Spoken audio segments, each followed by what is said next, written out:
സിനിമേൻ്റെ production starting സമയത്ത് location കാണാൻ പോകുമ്പോൾ ട്രാവൽ ഇന്ത്യയിൽ കുറേ സ്ഥലങ്ങളിൽ പോയി കണ്ടു. But they not able to find a location matching to the story. അങ്ങനെയാണ് ആദ്യമായിട്ട് അത് വിഷ്വൽ എഫക്ട്സിനെ കുറിച്ച് ആലോചിക്കുന്നത്. ഡയറക്ടർ എക്സ്പ്ലെയിൻ ചെയ്ത ഉടനെ നമുക്കൊരു വിഷ്വൽ നമ്മുടെ മനസ്സിലുണ്ടാവും, ഇങ്ങനെയുള്ള മൗണ്ടൻ ആയിരിക്കുന്നില്ല.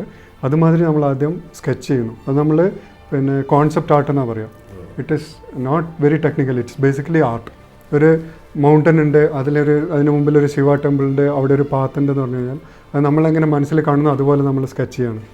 അത് ഡയറക്ടർ കാണിക്കുമ്പോൾ ഡയറക്ടർ തോന്നുന്നു this is something like this is what I want in the film, അല്ലെങ്കിൽ ഇത്ര പോരാ, ഹൈറ്റ് പോരാ, ഇത് ഷുഡ് ബി ബിഗർ എന്നുള്ള ഡയറക്ടർ പറഞ്ഞാൽ ഉടനെ നമ്മൾ അതിലുള്ള കറക്ഷൻ ചെയ്ത് ഒരു ഫൈനലൈസ് ഒരു കോമൺ വ്യൂ ഉണ്ടാക്കുന്നു. അപ്പോൾ നമ്മൾ സ്റ്റാർട്ട് ചെയ്തത് ഒരു ഡ്രോയിങ് ഡയറക്ടറുടെ എക്സ്പ്ലനേഷൻ വെച്ചിട്ട് ഞങ്ങൾ ആദ്യം ഒരു ഡ്രോയിങ് ചെയ്തു.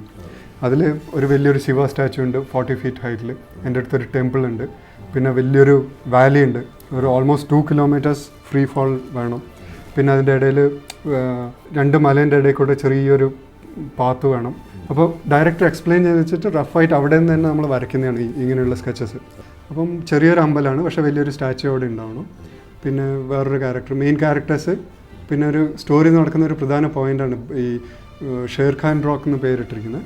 അതെവിടെ ഉണ്ടാവും, അവിടെ നിന്ന് നോക്കിയാൽ എങ്ങനെ ഉണ്ടാവും, എല്ലാ ഒരു ഐഡിയ കിട്ടാൻ വേണ്ടിയിട്ടുള്ള ഇനീഷ്യൽ സ്കെച്ചസ് ആണത്. പിന്നെ അത് ഓൾമോസ്റ്റ് ഓക്കെ ആയതിനു ശേഷമാണ് നമ്മൾ കുറച്ച് കളറായിട്ടില്ല, ഇപ്പോൾ റഫായിട്ട് കാണുന്നുണ്ട്, പക്ഷേ സ്ക്രീനിൽ എങ്ങനെയാണ് ഉണ്ടാവും എന്നുള്ളതായിരിക്കും എപ്പോഴും ഡയറക്ടർക്കുള്ളൊരു ടെൻഷൻ. അപ്പോൾ അതിന് വേണ്ടിയിട്ട് ഇങ്ങനെയൊക്കെ ആവാം എന്നുള്ള മറ്റുള്ളൊരു പെയിൻറ്റിങ്. ഇത് ആക്ച്വലി സ്പീഡ് പെയിൻറ്റിംഗ് ആണെന്ന് ഞങ്ങൾ പറയാം. ചിലപ്പോൾ ഈ പിക്ചറൊന്നും സിനിമയിൽ വരില്ല, പക്ഷേ it will give an idea about a location to director, cameraman, other technicians. അപ്പോൾ അവർക്ക് വിഷ്വലൈസ് ചെയ്യുമ്പോൾ they will get an idea, they will be able to add on this. അപ്പോൾ ഈ മഗധീരയിൽ ഉള്ള ഈ മൗണ്ടനും കാര്യങ്ങളും ഒന്നും യഥാർത്ഥത്തിലുള്ളതല്ല, ആൾ ക്രിയേറ്റഡ്. അപ്പോൾ എന്താ വെച്ചാൽ ഒരു സമയത്ത് ഒരു മാക്സിമം 4-5 ആളെ ഹീറോ ഫേസ് ചെയ്യുന്നുള്ളൂ. അതിന് വേണ്ടിയിട്ടാണ് സ്റ്റോറിയിൽ ഇങ്ങനൊരു മൗണ്ടൻ്റെ ഇടയിലുള്ള പാസ് എന്നുള്ള ഐഡിയ വന്നത്. പക്ഷെ അത് പ്രൊഡക്ഷന് വരുമ്പോൾ കണ്ടമാനം കൺസ്ട്രെയിൻസ് ആണ്. ഒരു 10 feet ഗ്യാപ്പ് വെച്ച് കഴിഞ്ഞാൽ ക്യാമറ വെക്കാനോ, ആർട്ടിസ്റ്റിന് പെർഫോം ചെയ്യാനോ, അല്ലെങ്കിൽ ഫൈറ്റ് മാറ്റേഴ്സിന് അവരെ റിഗ് ഫിക്സ് ചെയ്യാനോ എന്നെല്ലാം ബുദ്ധിമുട്ടുള്ളതിന് കാരണം നമ്മൾ വേറൊരു ഐഡിയ വരികയാണ്. അതിനുശേഷം ഒരു ഐലൻഡ് പോലെ ആക്കി അങ്ങോട്ടേക്കൊരു 100 feet നീളത്തിലൊരു പാലിട്ട് കഴിഞ്ഞാൽ all the fight can be stage there. അപ്പം ഷൂട്ട് ചെയ്യാനും പ്രാക്ടിക്കലി എല്ലാ പ്രോബ്ലവും സോൾവ് ആവും. പിന്നെ അതൊരു ആഡഡ് ടെൻഷനാണ്. എഡ്ജിൽ നിന്ന് ഒരാൾ വീണ് കഴിഞ്ഞാൽ മരിച്ചു പോകും. ഇപ്പോൾ ഇതിൽ നമ്മളൊരു വിഷ്വൽ റെഫറൻസ് കിട്ടി. അടുത്തത് എന്താ ചെയ്യേണ്ടത് വെച്ചാൽ നമുക്ക് അതിൻ്റെ ഒരു സ്കെയിൽ എത്രമാത്രം വലുതായിരിക്കണം, ഇപ്പോൾ ഒരു 100 ആൾ നിൽക്കുമ്പം എത്രമാത്രം വലിയൊരു പാലം വേണം എന്നുള്ളതിനെപ്പറ്റി നമ്മൾ പ്ലാൻ ചെയ്യുന്നതാണ് അടുത്തത്. അത് കമ്പ്യൂട്ടറിൽ നമ്മൾ ഇതൊക്കെ ഇൻസ്പിറേഷൻ സ്കെച്ച് എന്നാണ് ഞങ്ങൾ പറയുക. അത് കാണുമ്പോൾ ഡയറക്ടർക്ക് ഐഡിയ കിട്ടും, ഇങ്ങനെ ഒരു ആംഗിൾ വെച്ചാൽ നന്നായിരിക്കും, ക്യാമറാമാൻ്റെ ഇൻപുട്സ് വരും. So these are to excite the other technician, this kind of visual possibilities are എന്നുള്ളത്. അത് കണ്ടു കഴിഞ്ഞാൽ ഡയറക്ടർ വേറൊരു ആംഗിൾ പറയും, ക്യാമറാമാൻ ഇങ്ങനെ കണ്ടാൽ നന്നായിരിക്കാൻ പറയും. ഇമ്പ്രൂവൈസേഷന് ചാൻസസ് ഉണ്ട്. ഇത് അടുത്ത ലെവല്. പിന്നെ മൗണ്ടൻ എന്ന് പറഞ്ഞാൽ എന്ത് കളറായിരിക്കും, എങ്ങനെയുള്ള ടെക്സ്ചർ ആയിരിക്കും എന്നുള്ളതൊക്കെ പെയിൻറ്റ് ചെയ്തിട്ട് ആദ്യം കാണിക്കുന്നത്. ഇത് ഫോട്ടോഗ്രാഫ് ബേസ് ചെയ്തിട്ട് പെയിൻറ്റ് ചെയ്തതാണ്. റിയൽ ആൾ അതേ സൈസിലും, പിന്നെ ഇതൊരു കുതിരപ്പുറത്ത് ഒരാളിരിക്കുന്നതാണ്, അതേ സൈസിൽ കമ്പ്യൂട്ടറിൽ ഉണ്ടാക്കി നമ്മൾ ലൊക്കേഷൻ അതേ സ്കെയിലിൽ ഉണ്ടാക്കുകയാണ്. അപ്പം വെർച്വൽ ക്യാമറ മായ എന്ന് പറഞ്ഞുള്ള ഈ 3D പ്രോഗ്രാംസിൽ ക്യാമറ വെച്ചിട്ട് നോക്കിക്കഴിഞ്ഞാൽ നമ്മൾ റിയൽ ക്യാമറയിൽ വെച്ച് ഏത് റേഞ്ചാണ് കാണുക എന്നുള്ളത് ശരിക്കും ഫിക്സ് ചെയ്യാൻ പറ്റും. ഇപ്പോൾ ഒരു സീൻ അനുസരിച്ച് ഓൾറെഡി ഡിസൈഡ് ചെയ്തു, മെയിൻലി അവർ angles will be this way and this way, the camera will not go from this side. അങ്ങനെ പ്ലാൻ ചെയ്ത് കഴിഞ്ഞാൽ ഈ സൈഡിൽ ബ്ലൂ മാറ്റ് ഉണ്ട്, അല്ലെങ്കിൽ ബ്ലൂ മാറ്റ് ഇടുക എന്ന് പറഞ്ഞാൽ വളരെ ഒരു കോസ്റ്റ്ലി ഇതാണ്. നമ്മൾ പറയുന്നത് ഇവിടെ ഒരു 200 feet ഉണ്ട്, ഇവിടെ ഒരു 100 feet, ഇവിടെ ഒരു 100 feet. അപ്പോൾ അത്ര ഏരിയയും കവർ ചെയ്യുന്ന വിധത്തിൽ ബ്ലൂ മാറ്റ് ഉണ്ടെങ്കിൽ ഇറ്റ് വിൽ ബി എക്സ്പെൻസീവ്.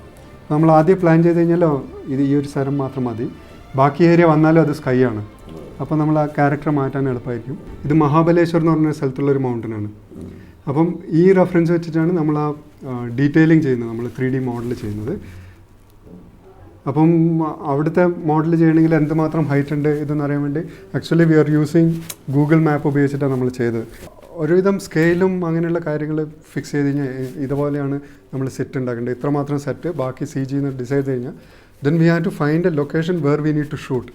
അപ്പോൾ സെറ്റ് ഇടേണ്ട ഏരിയ എവിടെയാണെന്നുള്ളത് നമ്മൾ കണ്ടുപിടിക്കണം. അപ്പോൾ അതിനായിട്ടുള്ള ലൊക്കേഷൻ ഹണ്ട് എന്ന് പറയും. അതിൽ നമ്മൾ പിന്നെ ഡയറക്ടറെയും ആർട്ട് ഡയറക്ടറെയും കൂടെ പോയി ചുറ്റുവട്ടത്ത് സിറ്റിയുടെ അടുത്തും എല്ലാവർക്കും പ്രാക്ടിക്കലി പോസിബിൾ ആയിട്ടുള്ള ഏരിയ കണ്ട് ഒരു 4-5 ലൊക്കേഷൻ കണ്ട് ഏതാണ് ബെറ്റർ എന്നുകൊണ്ട് നോക്കണം. നമ്മൾ മൗണ്ടൻ ഏരിയ എന്ന് പറഞ്ഞിട്ട് ശരിക്കും നമ്മൾ പറഞ്ഞാൽ മൗണ്ടൻ്റെ അടുത്ത് പോകല്ലേ ഇത്. നമുക്കറിയാം മൗണ്ടൻ ആണെങ്കിലും ഇത്ര ഏരിയയും ഫ്ലാറ്റ് ആയിട്ടുള്ള വേണ്ടത്, അത്ര ഏരിയ നമ്മൾ കൺസ്ട്രക്ട് ചെയ്യുന്നുള്ളൂ. അതുകൊണ്ട് നമ്മൾ മൗണ്ടൻ നോക്കിയിട്ടില്ല. അതുകൊണ്ട് എന്താ വെച്ചാൽ മാക്സിമം പിന്നെ സെറ്റ് കൺസ്ട്രക്ഷൻ്റെയും കോസ്റ്റ് എല്ലാം വളരെ കുറയാണ് ചെയ്യുന്നത്. സോ ആക്ച്വലി ഗ്രാഫിക്സ് ജനറലി ആൾക്കാർ പറയും ഗ്രാഫിക്സ് ചെയ്ത് കഴിഞ്ഞാൽ ഭയങ്കര എക്സ്പെൻസീവ് ആണെന്നുള്ളത്. പക്ഷെ നമ്മൾ ചെയ്യുന്ന കാര്യങ്ങൾ ശരിക്കും റിയലിസ്റ്റിക് ആയിട്ട് ചെയ്യാൻ എത്രയോ മടങ്ങ് ചിലവ് വരും ഇതുപോലൊരു സെറ്റ് കൺസ്ട്രക്ട് ചെയ്യണം. അടുത്ത സ്റ്റേജ് എന്ന് പറയുന്നത് ഷൂട്ടിങ്ങിന് മുൻപ് ഇതിൻ്റെ ഈ ചില സീനുകൾ ഡമ്മി ആയിട്ട് നിങ്ങൾ തന്നെ ക്രിയേറ്റ് ചെയ്ത് ക്യാരക്ടേഴ്സിനെ ഡമ്മി ക്രിയേറ്റ് ചെയ്തിട്ട് ഷോട്ടുകളും ആ സീനിന് ഷോർട്ട് ഡിവിഷനും ഒരു ഡമ്മി മ്യൂസിക്കും എല്ലാം ഇട്ടിട്ട് ചെയ്ത് കാണിക്കുന്നു എന്ന് പറഞ്ഞു. അത് സിറ്റുവേഷൻ എങ്ങനെയാണെന്ന് വെച്ചാൽ ചില സ്റ്റോറി സിറ്റുവേഷൻസ് നമുക്ക് ആക്ച്വലി ആക്ട് ചെയ്ത് കാണാനോ ഫീൽ ചെയ്യാനോ വളരെ ബുദ്ധിമുട്ടായിട്ടില്ല. ചിലപ്പോൾ അധികവും ആക്ഷൻ സീക്വൻസ് ആണ് ചെയ്യുക, അല്ലെങ്കിൽ ചില ഇമാജിനറി ലൊക്കേഷനിൽ വരുന്ന ആക്ഷൻസ് അത് പിന്നെ ലൊക്കേഷനിൽ പോയിട്ട് ഡിസൈഡ് ചെയ്യാൻ വളരെ ബുദ്ധിമുട്ടാണ്. എന്ന് വെച്ചാൽ it's not possible to see what is happening. അങ്ങനെയുള്ള സീൻസ് സ്റ്റോറി ബേസ് ചെയ്ത് നമ്മൾ ആദ്യം ഒരു ചെറിയൊരു സിനിമ ഉണ്ടാക്കും 3D. സോ ഇറ്റിൽ ഡയറക്ടർ പറഞ്ഞ സ്റ്റോറി അനുസരിച്ച് ക്യാരക്ടറിനെ ഉണ്ടാക്കി അയാൾ പറയുന്ന അതേ ആക്ഷൻസ് വെച്ച് നമ്മൾ ആനിമേറ്റ് ചെയ്ത് ഷോർട്ട് ഡിവിഷൻ ചെയ്ത് എഡിറ്റ് ചെയ്ത് കാണിക്കും. So we can make the entire story ആദ്യം കമ്പ്യൂട്ടറിൽ. സോ അതിനൊരു എക്സാമ്പിൾ ഈ മഗധീരയിൽ തന്നെ ഒരു സീക്വൻസ് ഉണ്ട്. സിനിമയുടെ ഓപ്പണിങ്ങിൽ ഹീറോയിൻ വലിയൊരു മൗണ്ടൻ്റെ സൈഡിൽ നിന്ന് താഴോട്ടേക്ക് വീഴണം. ഒരു 2 കിലോമീറ്റേഴ്സ് ഡെപ്തിലേക്ക് താഴോട്ട് വീഴണം. അതിൻ്റെ ഇടയിൽ ഹീറോയിനെ അവസാനമായിട്ടൊന്ന് ടച്ച് ചെയ്യാൻ ശ്രമിക്കുന്നു, പക്ഷേ അവർക്ക് ടച്ച് ചെയ്യാൻ പറ്റുന്നില്ല. അകന്നു പോകുന്നു, രണ്ടുപേരും മരിക്കുന്നു. അത് ഇമോഷണലി ഭയങ്കര ചാർജ് ചെയ്തിട്ടുള്ള ഒരു സീനാണ്. പിന്നെ സിനിമേൻ്റെ കംപ്ലീറ്റ് കഥയും ബേസ് ചെയ്തിരിക്കുന്ന ആ ഒരു സിറ്റുവേഷനാണ്. അപ്പോൾ സിനിമയിൽ അത്രയും ഇമ്പോർട്ടൻ്റ് ഉള്ള ആയതുകൊണ്ട് we try to animate first.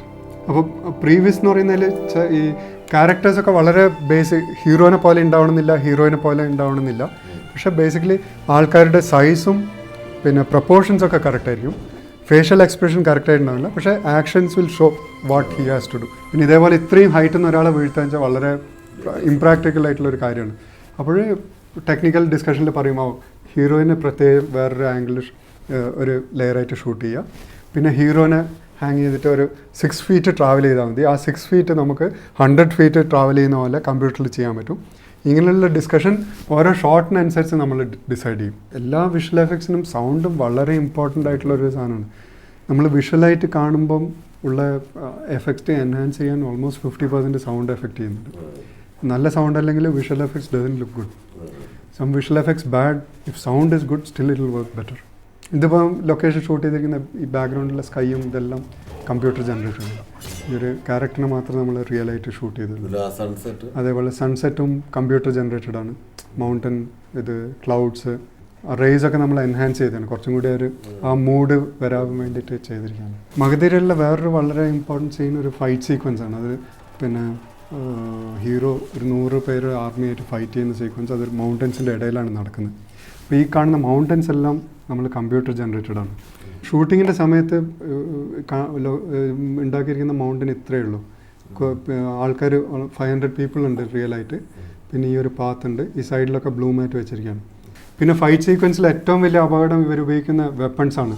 Action ചെയ്യുമ്പം അവർക്ക് തന്നെ ഹേർട്ട് ചെയ്യാനുള്ള ചാൻസ് ഉണ്ട്. അപ്പം ഫൈറ്റ് ചെയ്യുമ്പോൾ നമ്മൾ ആക്ച്വലി കട്ട് സോഡാണ് ഉപയോഗിക്കുക. കട്ട് സോഡ് എന്നാണ് പറയുക. ഫുൾ സോഡ് ഉണ്ടാവില്ല, ആകെ കട്ട് ചെയ്ത് ചെറിയൊരു ലെങ്ത് ഉണ്ടാവുള്ളൂ. അത് കഴിഞ്ഞ് എഡിറ്റ് ചെയ്തതിന് ശേഷം കംപ്ലീറ്റ് സോഡ് നമ്മൾ കമ്പ്യൂട്ടറിൽ ക്രിയേറ്റ് ചെയ്യുക ചെയ്യുന്നത്. Finally every shot or film is about that feeling. ഒരാൾ കത്തിയെടുത്ത് കുത്തുമ്പോൾ ഫീൽ വന്നിട്ടില്ലെങ്കിൽ it doesn't work. So some of the things whatever നമ്മൾ ഈ കമ്പ്യൂട്ടറിൽ പിന്നെ ജനറേറ്റ് ചെയ്തിട്ട് ഫീൽ വരുമോ എന്നുള്ളത് ഡയറക്ടർക്ക് എപ്പോഴും ഒരു ടെൻഷനായിരിക്കും, കഴിയുന്നവരെ ഇത് വരുമോ ഇല്ല എന്നുള്ളതറിയില്ല. So some of the action sequence നമ്മൾ അവിടുന്ന് തന്നെ ലൊക്കേഷൻ തന്നെ ഒരു ഷോട്ട് എടുത്തു കഴിഞ്ഞാൽ അപ്പോൾ തന്നെ റഫായിട്ട് അനിമേറ്റ് ചെയ്യും. ഇപ്പോൾ അതിൽ നമ്മൾ ആ ഒരു സോഡ് കയറുന്ന അതേപോലെ മറ്റേ കുന്തെറിയുന്ന ഒരു ഷോട്ടുണ്ട്.